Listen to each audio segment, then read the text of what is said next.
बिस्मिल्लाहिर्रहमानिर्रहीम। अस्सलाम वालेकुम दोस्तों। माइक्रोसॉफ्ट एक्सेल 2016 के 8th ट्यूटोरियल में मैं आपको खुशामदीद कहता हूँ। तो दोस्तों, अगर आपने अभी तक हमारा चैनल सब्सक्राइब नहीं किया तो सबसे पहले हमारा चैनल सब्सक्राइब कर लें। तो चलते हैं अपने ट्यूटोरियल की तरफ। माइक्रोसॉफ्ट एक्सेल ओपन कर लेते हैं। तो दोस्तों, हमने स्टडी कर लिया था होम ग्रुप के बारे में। ये जो होम टैब है, ये क्लिपबोर्ड से लेकर एडिटिंग तक सारे ग्रुप्स के हमने स्टडी कर लिए थे। तो आज हम स्टडी करेंगे इंसर्ट टैब में। तो इंसर्ट टैब में सबसे पहले जो ग्रुप है उसका नाम है टेबल्स। तो सबसे पहले टेबल में जो ऑप्शन है वो है पाइवट टेबल्स। जो पाइवट टेबल है, इसका अगर आप कहीं पर जॉब करते हैं तो इसका बहुत ज़्यादा यूज़ है। तो कहीं पर भी आपने डेटा एनालाइज करना है तो ये पाइवट टेबल ही इस्तेमाल होता है।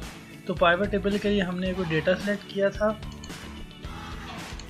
तो ये डेटा है ऑलमोस्ट 4000 वोटर्स का।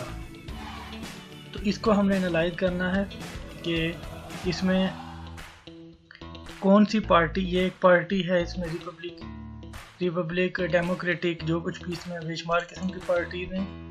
तो इसका डेटा हमें एनालाइज करना है कि इसके कितने कितने वोटर्स हैं।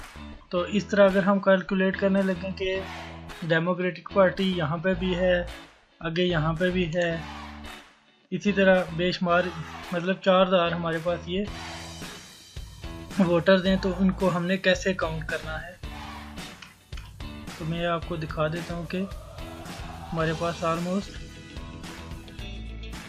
4000 वोटर का डेटा है। इन्होंने लास्ट टाइम वोट कब कास्ट किया था, इनका जो स्टेटस है वो क्या है, इसके बाद इनका एज क्या है। इस तरह हमने इनको अलग अलग करना है। तो वो हम अलग करेंगे पाइवट टेबल के लिए। तो इसके अलावा और कोई ऑप्शन भी नहीं है कि हम इनको कैसे सेपरेट कर सकें, इनकी कैसे कैलकुलेशन कर सकें, अलग अलग इनको कैसे काउंट कर सकें। तो उसके लिए मैं क्लिक करूँगा पाइवट टेबल पे।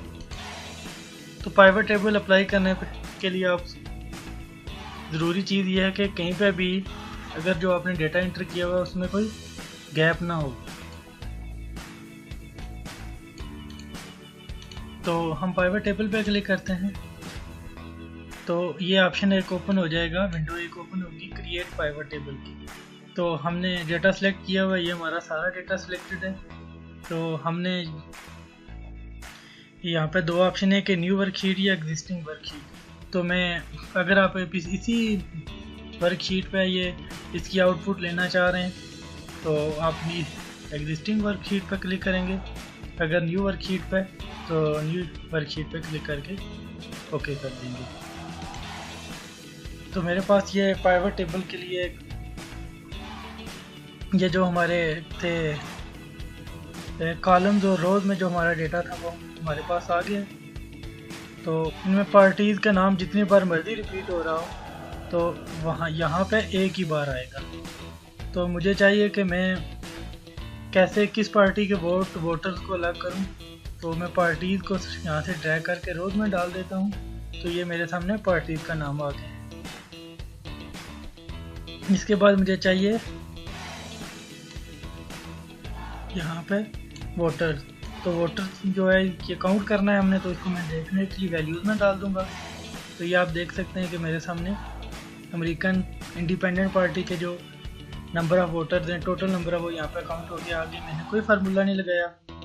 डिक्लाइंड, डेमोक्रेट, ग्रीन, रिपब्लिक, तो इस तरह ये अलग अलग काउंट हो के आ गए और यहाँ पर ग्रैंड टोटल भी आ चुका है। इसके बाद मैं चाह रहा हूँ कि मुझे इनकी एज ग्रुप भी आ जाए कि किस एज ग्रुप में कितने वोटर हैं। तो मैं यहाँ पे एज ग्रुप को ड्रैग करके कॉलम में ले दूँ।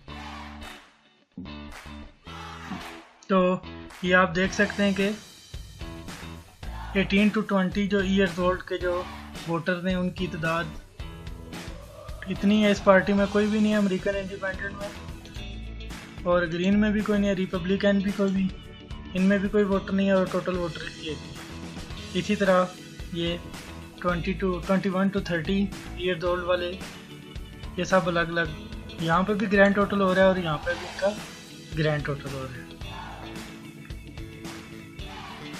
इसके बाद यहाँ पे हमारे पास ऑप्शन है लास्ट वोटेड का, तो मैं इसे फिल्टर में डाल देता हूँ। तो लास्ट वोटेड में अभी यहाँ से अलग करता हूँ कि 11/2005 में किन किन लोगों ने वोट कास्ट किया था। ओके करूँगा तो ये बता देगा कि इस मंथ और इस ईयर में किन किन लोगों ने वोट कास्ट किया था, उनकी तादाद क्या थी, किस पार्टी को कितने वोट थे। ये ऑलमोस्ट में हमारे पास था 4000 वोटर्स का डेटा था। तो हमने जस्ट इन सेकंड्स में इसको हमने एनालाइज कर सकते हैं, तो वो भी पाइवट टेबल का यूज़ करके। तो इस तरह आप इसे यूज़ कर सकते हैं। तो इंसर्ट में हमारे पास दूसरा ऑप्शन है रिकमेंडेड पाइवट टेबल्स का। तो इसमें ये आप यहाँ पे क्लिक करते हैं। सॉरी, मैं डेटा पे आपको ले जाता हूँ। तो ये आपको बता देगा कि इस तरह के जो फॉर्मेट के टेबल हैं ये रिकमेंड कर रहे हैं। तो इनमें से आप किसी एक पे भी क्लिक करके ओके करेंगे तो ये आपको टेबल बना के इसी तरह दे देगा। आपको यहाँ पे वैल्यूज भी ऐड करने की ज़रूरत नहीं है। तो इसके बाद हमारे ऑप्शन है हमारे पास टेबल का। तो आप टेबल किस तरह यहाँ पे बना सकते हैं। तो आप इंसर्ट पे आपने टेबल पे क्लिक करना है। तो ये हमने टेबल बना लिए हैं मुख्तलिफ तरह के। तो इसके बाद जब आप टेबल कोई बना लेते हैं तो ये आपको डिज़ाइन पे ले जाता है। तो ये डिज़ाइन के बारे में हम डीपली तो बाद में स्टडी करेंगे। तो अभी आपको देख रहे हैं कि यहाँ पे ये डिफरेंट किस्म के कलर दे रहा है, डिफरेंट किस्म के स्टाइल दे रहा है। तो इस तरह ये आप ना टेबल्स को यूज़ कर सकते हैं। तो ये था हमारा आज इंसर्ट के टैब में हमारा टेबल्स वाला ऑप्शन। तो उम्मीद करता हूँ कि आपको अच्छे से समझ आ गई होगी। तो आपने हमें कमेंट्स में बताना है कि आज का ट्यूटोरियल आपको कैसा लगा। Thank you watching for this video.